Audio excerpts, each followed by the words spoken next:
បងប្អូនដែលចង់ចាំជ្រូកកដុលជ្រូកព្រៃបងប្អូនសំលុយមួយថ្ងៃបន្តិចទៅអាច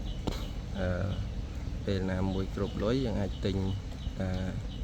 ញីមួយឈ្មោលមួយយកទៅចិញ្ចឹមសិនក៏បានដែរបងប្អូនចិញ្ចឹមជ្រូកព្រៃនេះបានផលលឿនណាងាយស្រួលចិញ្ចឹមហើយបងប្អូនដឹងតែចំណេញហ្នឹងអញ្ចឹងបងប្អូនមានលុយមានកន្លែង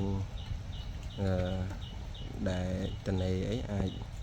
យកទៅចិញ្ចឹមឲ្យស្រួលណានេះខ្ញុំឲ្យស៊ីតាដើមចេកមួយកន្ទក់ដើមចេកយើងទិញតែកបិតហាន់ដើមចេកយើងយកមកហាន់វាមកបន្តិច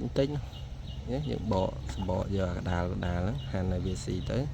អាខ្ចីហ្នឹងច្បាច់លាយមួយកន្ទក់វាស៊ីមើលវាស៊ីពោះឡើងប៉ោងបងប្អូនអើយអញ្ចឹង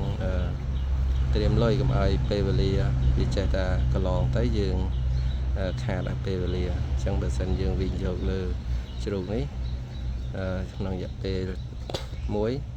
ពេលដែលវាកើតកូនមកយើងទទួលផល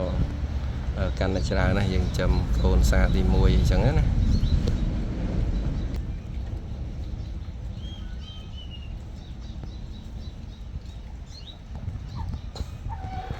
នៅស៊ីឆ្អែតវាដេកអស់2 3នោះ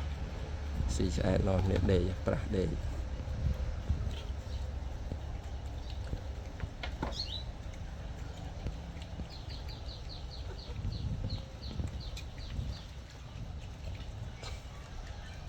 ហើយចំណីជ្រូកដែលសល់បន្តិចតួចនេះមន់